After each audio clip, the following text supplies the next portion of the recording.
tudo bem? Fica aí para ouvir a palavra de Deus.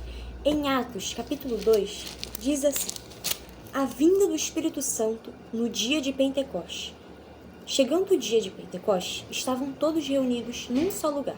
De repente, veio do céu um som, como de um vento muito forte, e encheu toda a casa na qual estavam assentados. E viram o que parecia línguas de fogo, que se separaram e pousaram sobre cada um deles. Todos ficaram cheios do Espírito Santo e começaram a falar noutras línguas, conforme o Espírito os capacitava. Havia em Jerusalém judeus, devotos a Deus, vindos de todas as nações do mundo. Ouvindo-se o som, ajuntou-se uma multidão, que ficou perplexa, pois cada um os ouvia falar em sua própria língua. Atônitos e maravilhados, eles perguntavam: acaso não são galileus todos estes homens que estão falando? Então, como os ouvimos, cada um de nós, em nossa própria língua materna? Partos, medos e elamitas, habitantes da Mesopotâmia, Judeia e Capadócia, do Ponto e da província da Ásia, Frígia e Panfilha, Egito e das partes da Líbia próximas a Cirene, visitantes vindos de Roma, tanto judeus como convertidos ao judaísmo, cretenses e árabes. Nós os ouvimos declarar as maravilhas de Deus em nossa própria língua. Atônitos e perplexos, todos perguntavam uns aos outros: que significa isto? Alguns outros, todavia, zombavam e diziam: eles beberam vinho demais. A pregação de Pedro. Então Pedro levantou-se com os 11 e, em alta voz, dirigiu-se à multidão: homens da Judeia e todos os que vivem em Jerusalém, deixem-me explicar isto. Ouçam com atenção. Estes homens não estão bêbados, como vocês supõem. Ainda são 9 horas da manhã. Ao contrário, isto é o que foi predito pelo profeta Joel. Nos últimos dias, diz Deus, derramarei do meu espírito sobre todos os povos. Os seus filhos e as suas filhas profetizarão. Os jovens terão visões, os velhos terão sonhos. Sobre os meus servos e as minhas servas derramarei do meu espírito naqueles dias, e eles profetizarão. Mostrarei maravilhas em cima, no céu, e sinais embaixo, na terra: sangue, fogo e nuvens de fumaça. O sol se tornará em trevas e a lua em sangue, antes que venha o grande e glorioso dia do Senhor. Israelitas, ouçam estas palavras. Jesus de Nazaré foi aprovado por Deus diante de vocês por meio de milagres, maravilhas e sinais que Deus fez entre vocês por intermédio dele. Como vocês mesmos sabem, este homem foi entregue por propósito determinado e pré-conhecimento de Deus. E vocês, com a ajuda de homens perversos, o mataram, pregando-o na cruz. Mas Deus o ressuscitou dos mortos, rompendo os laços da morte, porque era impossível que a morte o retivesse. A respeito dele, disse Davi: eu sempre via o Senhor diante de mim, porque ele está à minha direita. Não serei abalado. Por isso, o meu coração está alegre e a minha língua exulta. O meu corpo também repousará em segurança, porque tu não me abandonarás no sepulcro, nem permitirás que o teu santo sofra decomposição. Tu me fizeste conhecer os caminhos da vida e me encherás de alegria na tua presença. Irmãos, posso dizer com franqueza que o patriarca Davi morreu e foi sepultado, e o seu túmulo está entre nós até o dia de hoje. Mas ele era profeta e sabia que Deus lhe prometera, sob juramento, que poria um dos seus descendentes no trono. Prevendo isso, falou da ressurreição do Cristo, que não foi abandonado no sepulcro e cujo corpo não sofreu decomposição. Deus ressuscitou este Jesus, e todos nós somos testemunhas desse fato.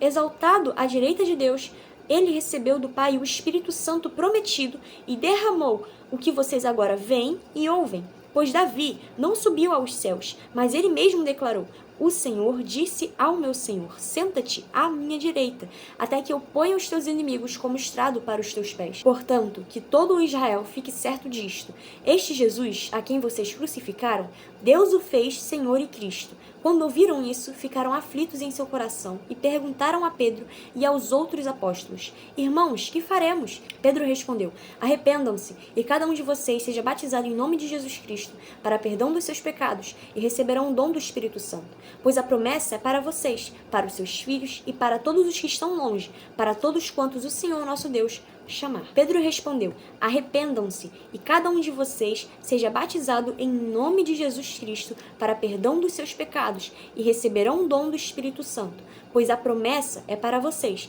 para os seus filhos e para todos os que estão longe, para todos quantos o Senhor, o nosso Deus, chamar.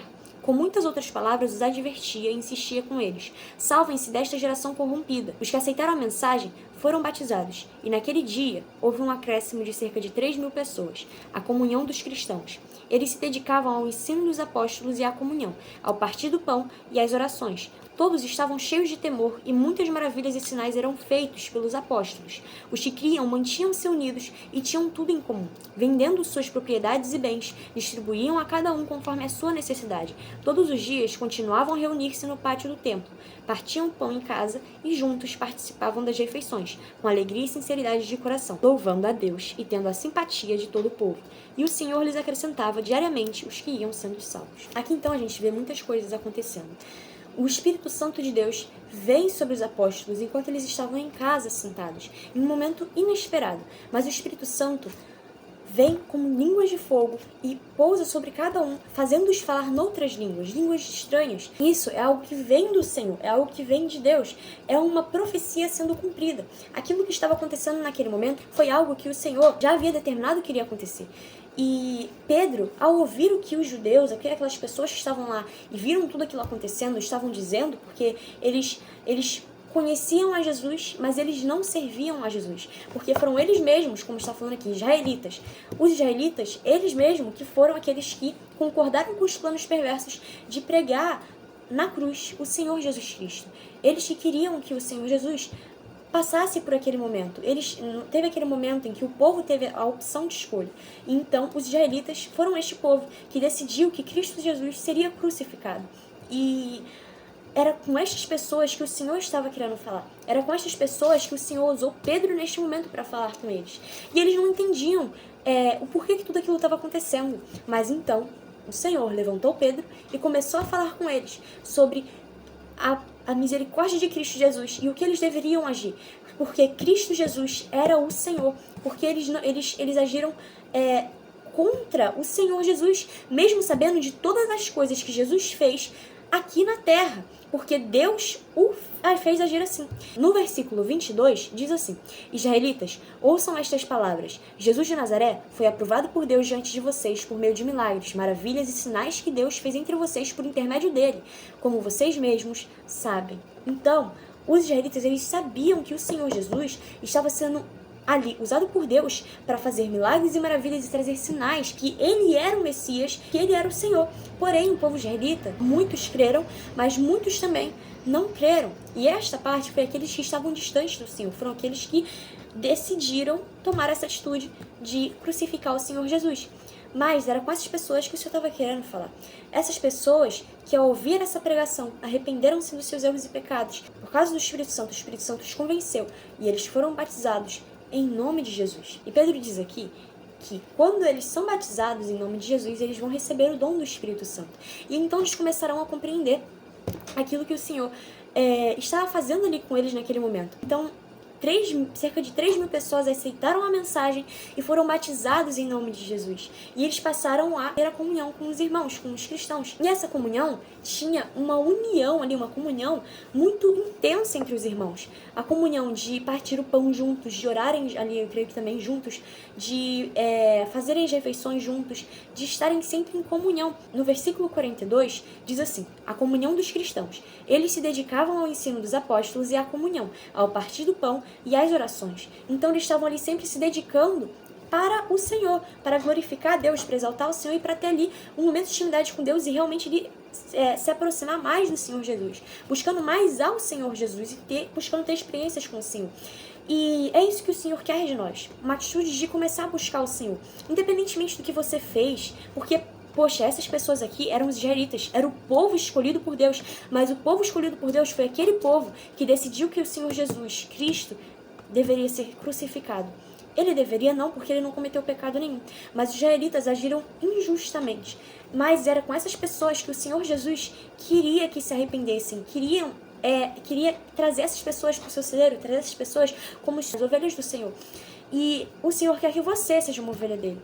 O Senhor, ele não vai olhar para o que você fez, ou então por aquilo que você não fez. Ele só vai olhar para agora. Se você se arrepende daquilo que você fez, se você se arrepende dos seus erros e pecados, entende que o Senhor Jesus é o único que pode te salvar, que o Senhor Jesus é o único que pode te dar uma nova chance, o Senhor Jesus é o único que vai trazer luz à sua alma. Aqui no versículo 46 diz assim: todos os dias continuavam a reunir-se no pátio do templo, partiam o pão em casa e juntos participavam das refeições, com alegria e sinceridade de coração, louvando a Deus e tendo a simpatia de todo o povo. E o Senhor lhes acrescentava diariamente os que iam sendo salvos. Então o Senhor aqui está mostrando para você que somente nele você vai encontrar alegria e vai servir a ele com sinceridade de coração.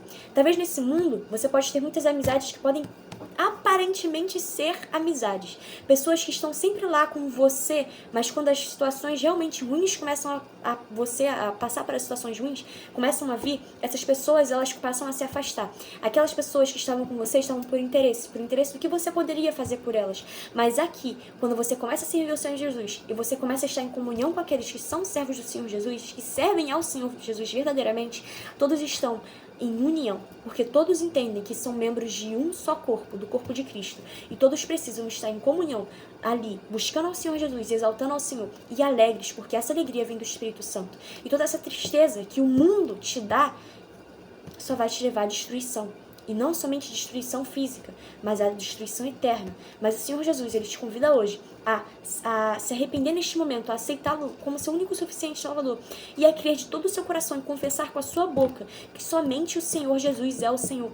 Se você crer e confessar, o Senhor vai te salvar. Comece a buscar o Senhor, comece a servir ao Senhor dentro de casa, mas vá a uma igreja, comece a buscar o Senhor dentro da igreja, tenha a comunhão com os irmãos e comece a servir ao Senhor Jesus, porque o Espírito Santo de Deus, ele tem obra na sua vida, mas para que ele entre em você, para que os dons do Espírito Santo venham sobre você, é necessário que você se arrependa dos seus erros e pecados, você seja batizado em nome de Jesus, que você tome uma atitude, que foi a atitude que esses israelitas aqui tomaram, independentemente do que eles fizeram. O Senhor Jesus, ele não olhou para isso, mas olhou para o coração deles, porque eles iriam fazer agora, e é isso que importa.